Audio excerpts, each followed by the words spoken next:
오늘 우리에게 주시는 하나님의 말씀은 시편 138편의 말씀입니다. 1절에서 8절 제가 봉독하겠습니다. 다윗의 시. 내가 전심으로 주께 감사하며 신들 앞에서 주께 찬송하리이다. 내가 주의 성전을 향하여 예배하며 주의 인자하심과 성실하심으로 말미암아 주의 이름에 감사하오리니 이는 주께서 주의 말씀을 주의 모든 이름보다 높게 하셨습니다. 내가 간구하는 날에 주께서 응답하시고 내 영혼에 힘을 주어 나를 강하게 하셨나이다. 여호와여, 세상의 모든 왕들이 주께 감사할 것은 그들이 주의 입의 말씀을 들음이오며 그들이 여호와의 도를 노래할 것은 여호와의 영광이 크심이니이다. 여호와께서는 높이 계셔도 낮은 자를 굽어 살피시며 멀리서도 교만한 자를 아심이니이다. 내가 환난 중에 다닐지라도 주께서 나를 살아나게 하시고 주의 손을 펴사 내 원수들의 분노를 막으시며 주의 오른손이 나를 구원하시리이다. 여호와여, 나를 위하여 보상해 주시리이다. 여호와여, 주의 인자하심이 영원하오니 주의 손으로 지으신 것을 버리지 마옵소서. 아멘. 오늘 나를 강하게 하셨나이다 라는 말씀의 제목으로 함께 은혜 나누겠습니다. 오늘 우리가 나눌 시편 138편은 다윗의 시입니다. 학자들은 다윗이 이 시를 노년에 지었다고 생각합니다. 그러니까 인생의 긴 시간 동안 승리도 맛보았고 실패도 맛보았고 또 연단도 맛보았고 그 속에서 함께 하시는 하나님의 사랑도 맛보았고 또 하나님께서 왕으로 세워주셔서 그렇게 하나님께 크게 쓰임받고 영광 돌리기도 했고 또 죄악을 저질러서 그 가정과 나라에 모진 풍파가 닥치기도 했고 또 회개했을 때 용서하시는 하나님의 큰 사랑을 맛보기도 했고 정말 다양한 삶의 자리에서 지금까지 여기까지 인도하신 하나님의 은혜를 모두 맛보고 그가 늙었을 때 지은 시라고 학자들은 생각합니다. 그러니까 우리가 이 시를 이 아침에 잘 깊게 묵상을 하면 마치 다윗이 우리를 향하여 간증을 하고 있다는 생각이 들 정도입니다. 오늘 이 아침에 다윗의 감사의 시, 감사의 노래, 이 간증을 통해 우리가 그와 함께 하신 하나님을 깊게 알아보고 그 하나님이 동일하게 우리에게도 은혜를 베푸심을 확신하는 아침, 믿음을 가지고 출발하는 아침이 될 줄 믿습니다. 오늘 다윗의 시 1절은 이렇게 시작합니다. 내가 전심으로 주께 감사하며 신들 앞에서 주께 찬송하리이다. 전심으로 감사한다는 고백은 자신의 지성, 자신의 이성, 자신의 의지, 지정의와 하나님께서 내 안에 지으신 영혼과 육체, 내 안에 있는 오장육부, 자신의 모든 것을 다하여 감사한다는 고백입니다.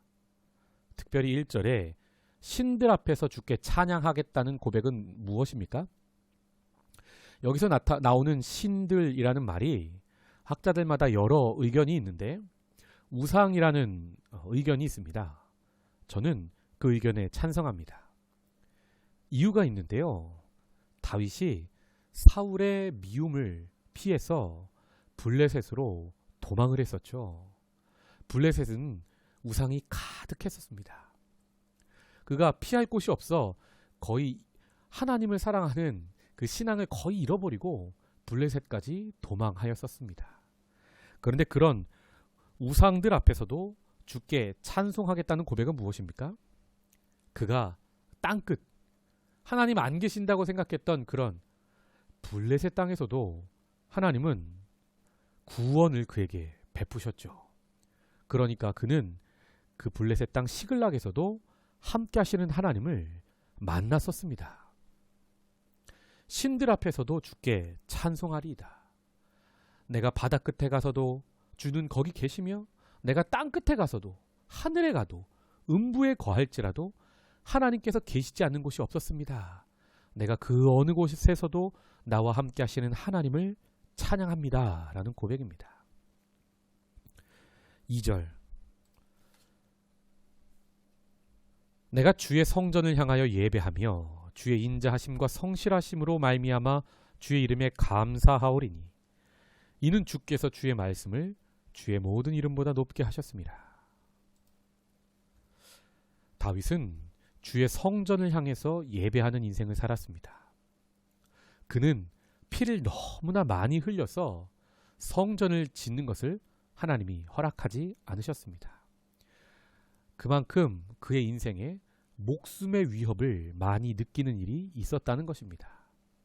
또 전쟁 중에는 다윗이 악인만 골라서 죽일 수 있는 상황이 아닌 적도 많습니다. 무고한 이들의 피도 다윗이 많이 흘렸었을 겁니다. 그래서 하나님은 다윗이 성전을 짓는 것은 허락하지 않으시고 그의 아들 솔로몬에게 허락하셨습니다. 그런데 지금 다윗은 성전을 향하여 예배한다고 합니다. 다윗은 일평생 주의 성전을 짓는 게 자신의 마음의 소원이었습니다. 자신이 짓지는 못했지만 아들 때 지을 수 있도록 모든 재물과 모든 장비와 모든 물건과 모든 사람을 미리 준비해 놓은 것이 바로 다윗이었습니다. 그만큼 다윗은 하나님의 집 성전을 사모하는 사람이었습니다. 자신이 그렇게 성전을 향하여 예배하는 사람이다 라고 간증하고 있습니다. 또 그렇게 피 흘림이 많은 자신의 인생 속에서 하나님은 인자하심과 성실하심으로 자신을 여기까지 인도하셨다고 고백합니다. 인자는 헤세드의 사랑이고 성실은 하나님만이 오직 신뢰할 만한 분이었습니다. 고백하고 있는 겁니다. 여러분, 사람은 믿을 만한 대상이 아니고 우리가 믿는 분은 오직 한 분 하나님이어야 합니다. 사람을 믿으면 반드시 실망하게 되어 있습니다. 사람을 향하여서는 사랑하십시오. 오직 신실하신 그 하나님만 신뢰하시길 바랍니다. 하나님의 인자와 성실 때문에 감사합니다 라고 간증을 합니다. 계속해서 3절. 내가 간구하는 날에 주께서 응답하시고 내 영혼에 힘을 주어 나를 강하게 하셨나이다. 다윗이 간구하는 날은 어떤 날입니까? 사람은 언제 간절히 구합니까? 이 날은 다윗이 환난 당하는 날이었습니다. 다윗이 연단받는 시기였습니다. 또 다윗이 회개하는 시간들이었습니다. 이 시간에 하나님은 한 번도 외면하지 않으시고 응답하셨습니다 라고 감사합니다. 하나님의 응답이 어떻게 다윗에게 임했습니까? 내 영혼에 힘을 주어 나를 강하게 하셨나이다. 그렇습니다. 우리는 다윗이 힘이 세서 골리앗을 이겼다고 생각합니다. 그렇지 않습니다. 다윗이 믿음이 대단해서 골리앗을 이겼다고 생각합니다. 여러분, 그렇지 않습니다. 다윗이 사람입니다. 우리처럼 골리앗 앞에 나아갈 때, 또 전쟁에 나아갈 때 어찌 두렵고 떨리는 마음이 1도 없었겠습니까? 그때마다 하나님께 마음으로 기도하는데 하나님이 그를 강하게 하시고 그를 담대하게 하셨다는 겁니다. 특별히 다윗은 내 영혼에 하나님께서 힘을 주셨습니다 고백합니다. 여러분, 우리도 코로나 시기에 이 다윗의 간증이 우리의 간증이 되기를 소망합니다. 우리도 마음이 한없이 작아질 때가 있습니다. 여러 문제의 상황 속에서 그 문제가 꼭 하나님보다 크고 하나님보다 가깝게 느껴질 때가 있습니다. 그때 우리도 다윗처럼 하나님을 향하여 부르짖읍시다. 그러면 하나님은 우리 영혼에 힘을 주시고 우리를 강하게 하셔서 이 어려움을 극복하게 하실 줄 믿습니다. 다윗의 이 간증은 계속해서 개인의 간증에서 모두를 향한 찬양의 초청으로 확대됩니다. 4절과 5절은 개역개정 번역이 약간 이상한데 제가 우리말 성경으로 읽겠습니다. 4절 오 여호와여 땅의 모든 왕들이 주의 입의 말씀을 듣고 주를 찬양하게 하소서.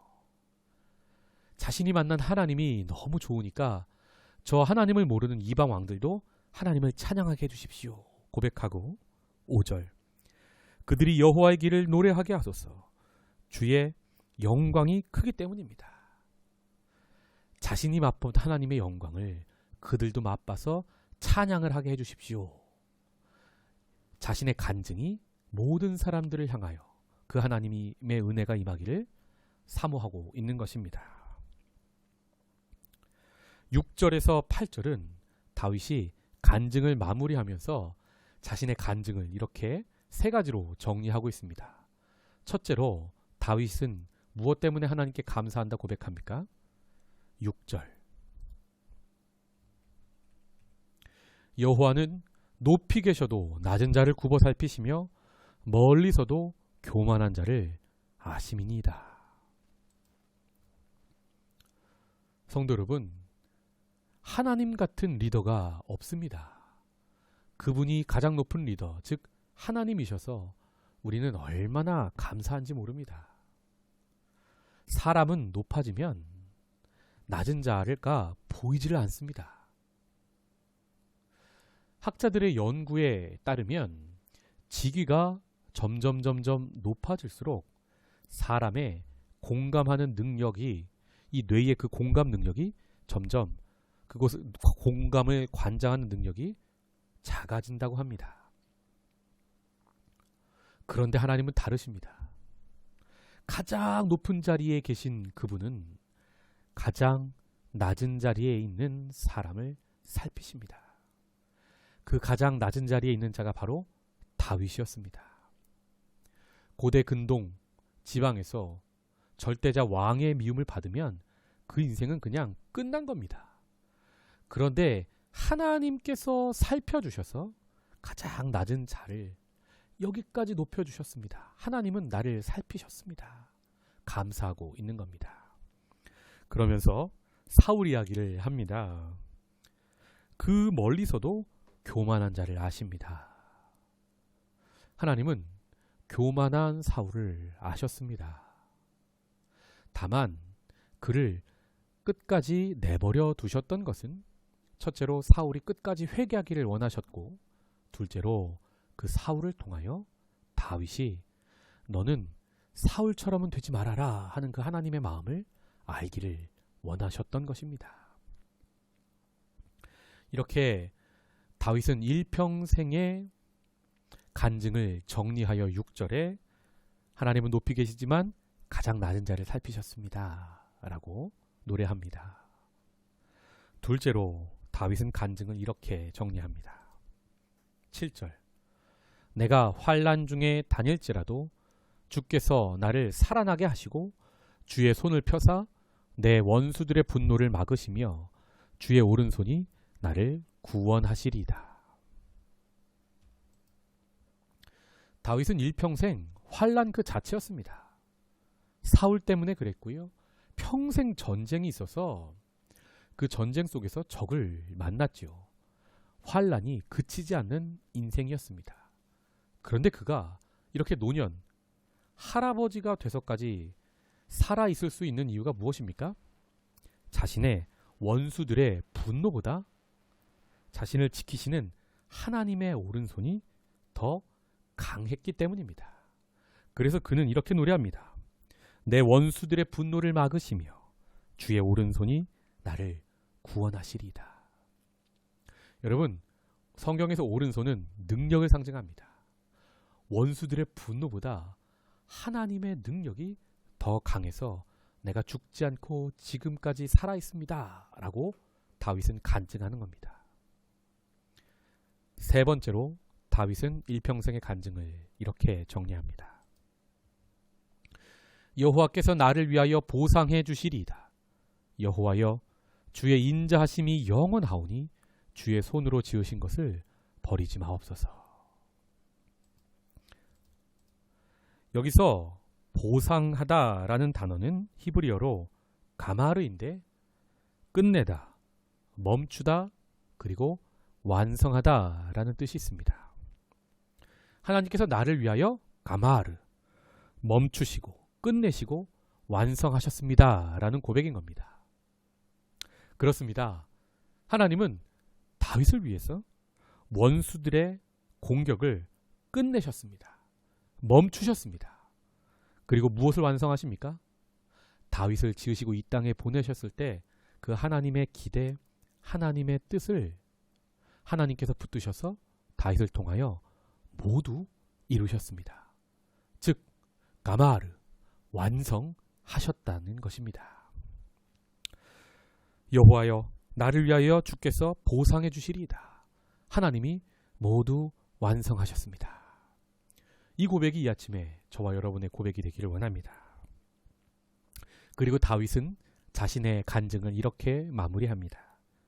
여호와여 주의 헤세드가 영원하오니 주의 손으로 지으신 것을 버리지 마옵소서. 그렇습니다. 하나님은요 다윗을 지으셨습니다. 마찬가지로 우리를 지으셨습니다. 이 땅에 보내셨습니다. 그리고 그게 끝이 아닙니다. 그분의 강한 오른손으로 원수들의 분노가 다가올 때 물리치십니다. 끝내십니다. 그리고 무엇을 완성하십니까?